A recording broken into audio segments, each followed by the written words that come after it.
warahmatullahi wabarakatuh.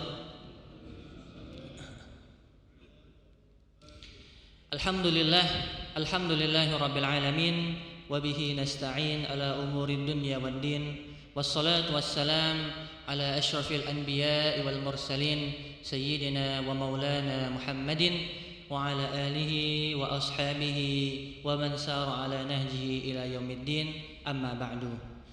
Alhamdulillah, puji syukur kita haturkan kehadirat Allah Subhanahu wa taala, yang mana pada pagi hari ini jamaah sekalian kita masih bisa merasakan berbagai macam nikmat Allah Subhanahu wa taala.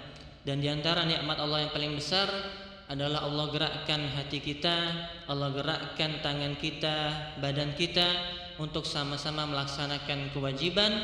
Di antara kewajiban-kewajiban yang Allah telah tetapkan kepada kita, yaitu melaksanakan sholat subuh secara berjamaah di masjid. Alhamdulillah. Yang mana juga pada pagi hari ini nikmatnya double, karena ada hujan juga yang mengguyur kota Palembang.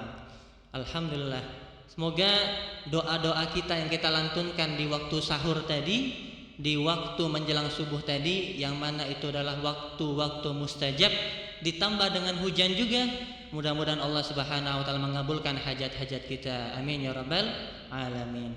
Salawat beserta salam selalu tercurah kepada suri tauladan kita baginda Nabi Muhammad sallallahu alaihi wasallam.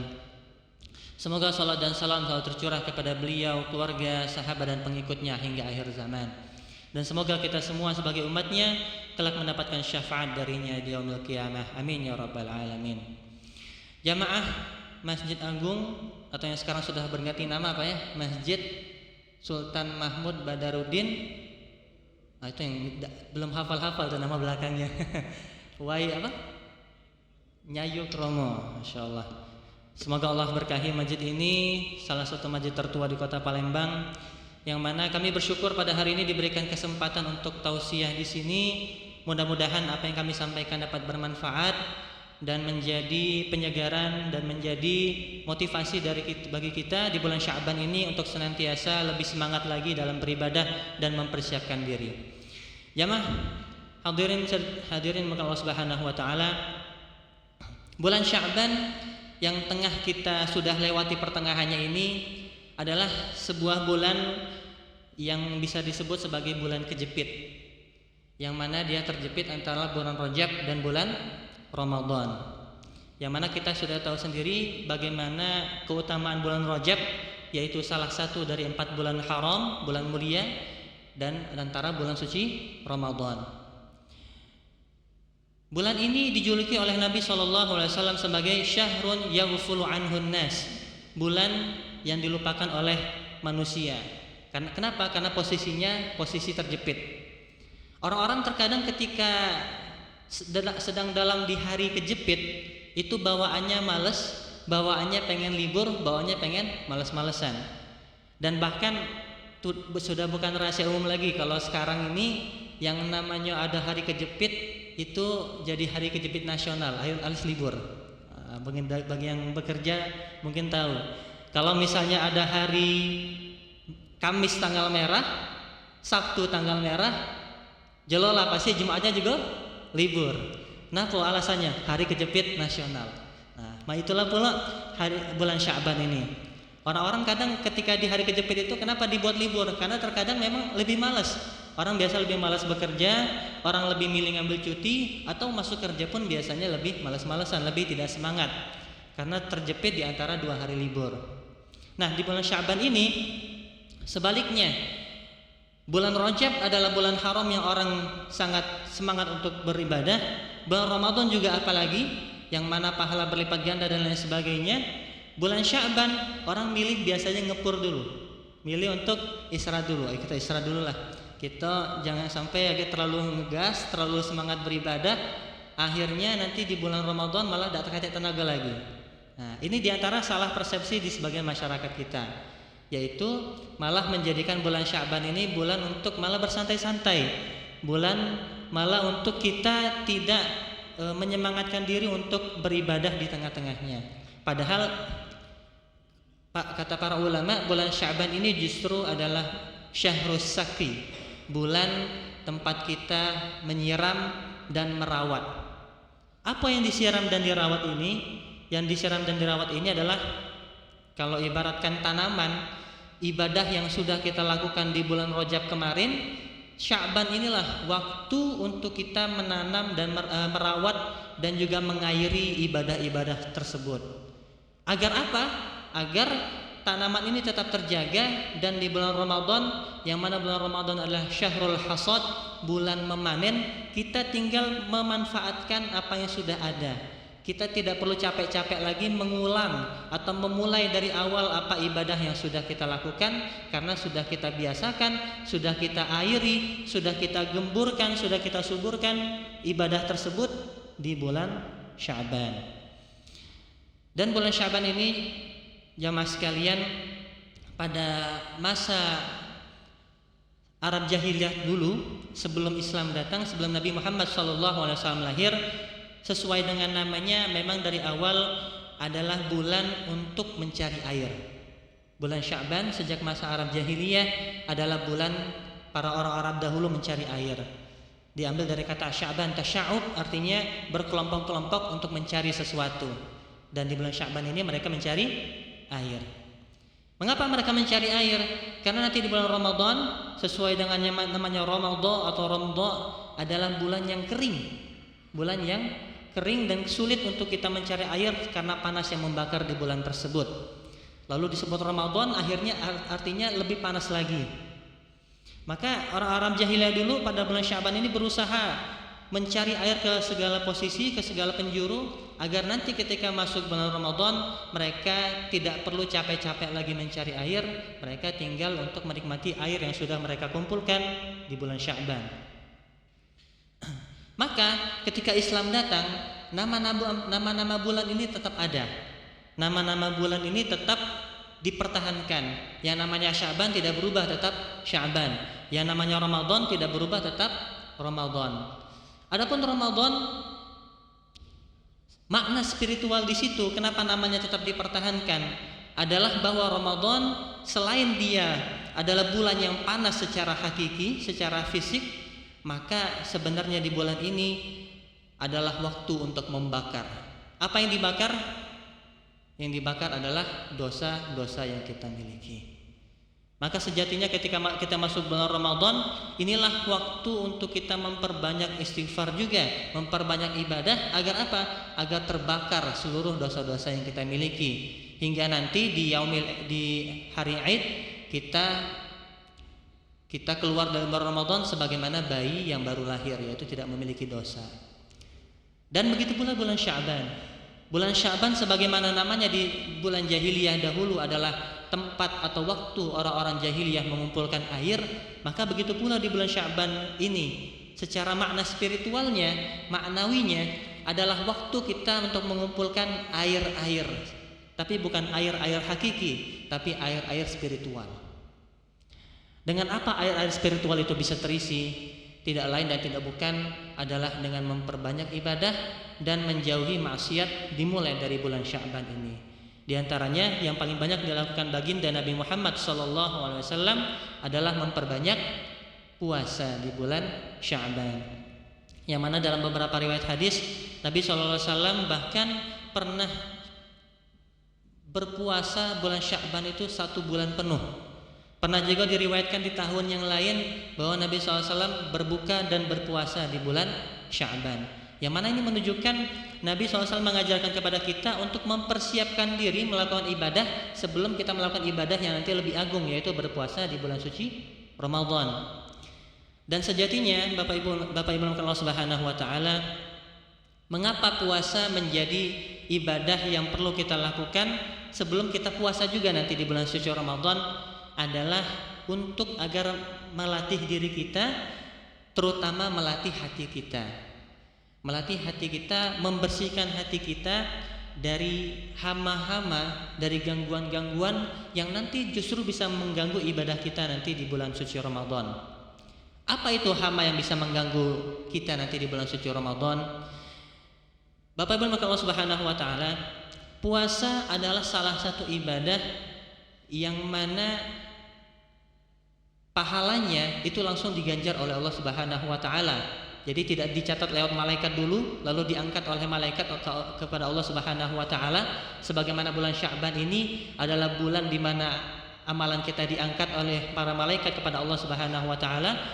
Puasa, wabil khusus puasa itu adalah ibadah yang langsung diganjar oleh Allah Subhanahu wa taala pahalanya. Kenapa bisa seperti itu? Karena puasa adalah salah satu amalan yang kita tidak bisa menyembunyikan apapun, yang mana benar-benar tergantung bagaimana kita mengerjakan ibadah tersebut, pahala yang akan Allah berikan kepada kita seperti itu. Puasa adalah ibadah yang melatih kita untuk melakukan ibadah tersebut walaupun tidak dilihat oleh manusia. Benar Bapak Ibu ya? Yang namanya kita puasa, nak depan manusia, nak di belakang manusia, kita tetap puasa. Kalau kita di depan manusia tidak makan, di belakang manusia makan, berarti batal puasanya. Kalau di depan manusia kita berkata baik, kita tidak berkata kasar, tapi di belakang manusia kita melakukan itu, tetap berkurang pahala puasa kita. Kalau lagi puasa di depan manusia kita ngomong mencarut, berbuat mencarut dan lain sebagainya, tapi di belakang manusia kita melakukan hal tersebut, maka tetap berkurang atau bahkan bisa menjadi batal puasa kita. Maka puasa adalah ibadah yang melatih kita untuk melatih hati kita dari melakukan ibadah murni hanya kepada Allah Subhanahu wa taala.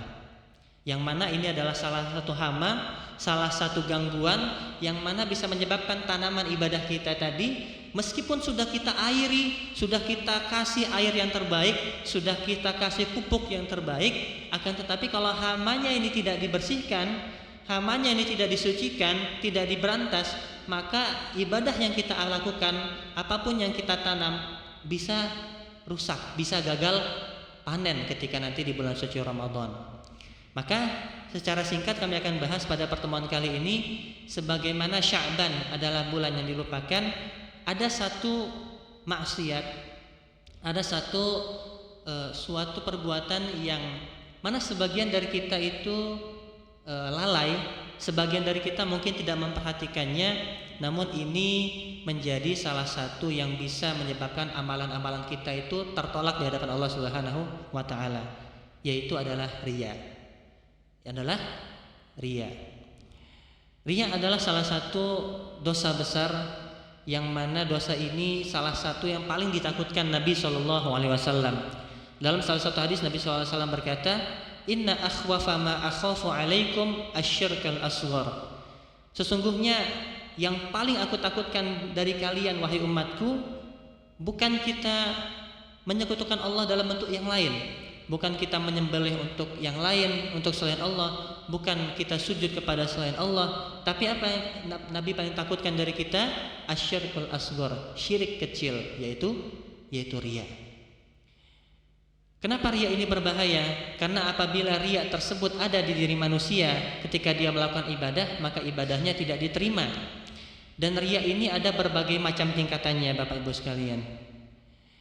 Yang pertama,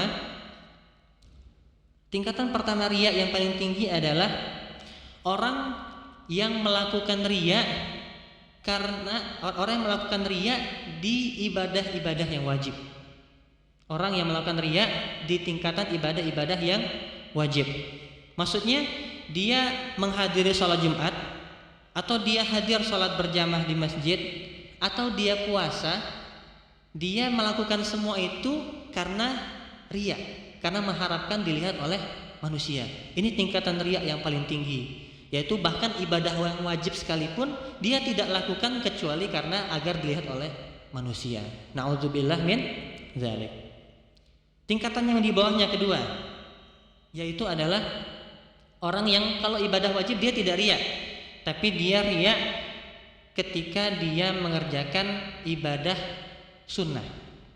Apa ciri-cirinya dia riya ketika mengerjakan ibadah sunnah ini? Contoh misalnya ketika dia di masjid, dia sholat qobliyah subuh, dia sholat ba'diyah maghrib, dia sholat ba'diyah isya, dia doa, dia sholawat. Tapi kalau dia tidak ada di hadapan manusia, dia sendiri di rumahnya, ibadah-ibadah tersebut tidak dia lakukan. Nah, artinya apa? Artinya ibadahnya lebih kenceng, ibadahnya lebih banyak ketika dia ada di hadapan manusia dibandingkan ketika dia sendiri. Ini tingkatan riya yang kedua, yaitu dia melakukan ibadah lebih banyak melakukan ibadah sunnah ketika di hadapan manusia dibandingkan dia sendiri. Ada lagi Ustaz yang di bawahnya, ada lagi, yaitu riya dalam rangka dia meninggalkan apa yang membuat ibadah tersebut terasa kurang. Ketika di hadapan manusia, dia akan meninggalkan apa yang membuat sesuatu ibadah itu berkurang esensinya, berkurang kualitasnya dibanding ketika dia sedang melakukan ibadah tersebut sendirian.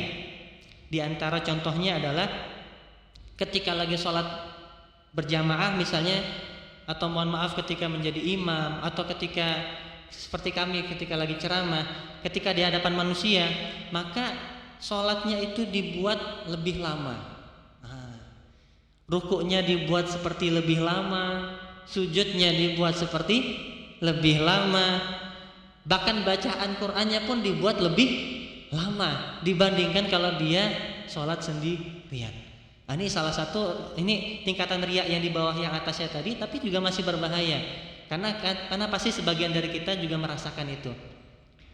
Ada bapak ibu di sini yang ketika sholat di masjid kita lebih panjangkan rukuk kita lebih panjangkan sujud kita lebih panjangkan bacaan sholat kita. Misal ketika kita sholat sunnah lalu dilihat oleh orang, kita sholatnya lebih panjang. Sedangkan kalau sholat di rumah cuma tunggat-tunggit baik. Nah, apabila ada yang diantara kita masih merasakan atau masih melakukan itu, maka hati-hati, bisa jadi ada sedikit di hati kita ada riya, meskipun tingkatannya belum sampai tingkatan yang di atasnya tadi. Lalu ada lagi tingkatan yang di bawahnya lagi, yaitu tingkatan bahwa dia melakukan sesuatu di hadapan manusia yang mana sebenarnya kalaupun ditinggalkan itu tidak menyebabkan kekurangan dalam ibadahnya. Di antaranya adalah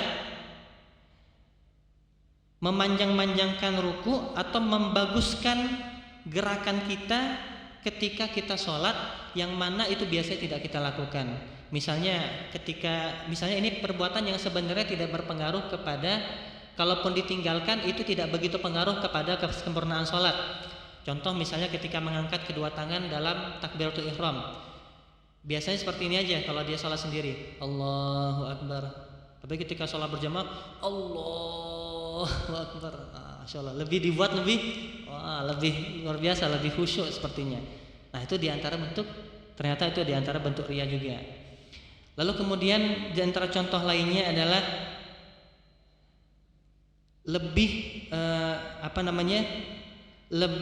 bercepat-cepat al-mubadah ila takbiratul ula.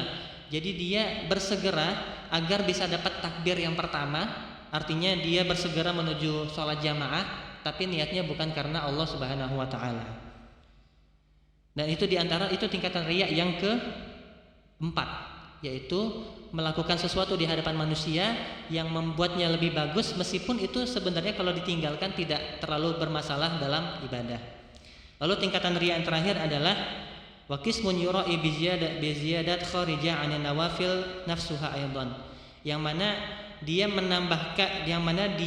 menambahkan sesuatu yang di luar dari ibadah-ibadah sunnah tadi, yang mana meskipun itu tidak dikerjakan itu juga tidak masalah. Di antaranya adalah kahuduril jama'ati qablal qaum, yaitu dia menghadiri contohnya sholat jamaah sebelum jamaah yang lain hadir.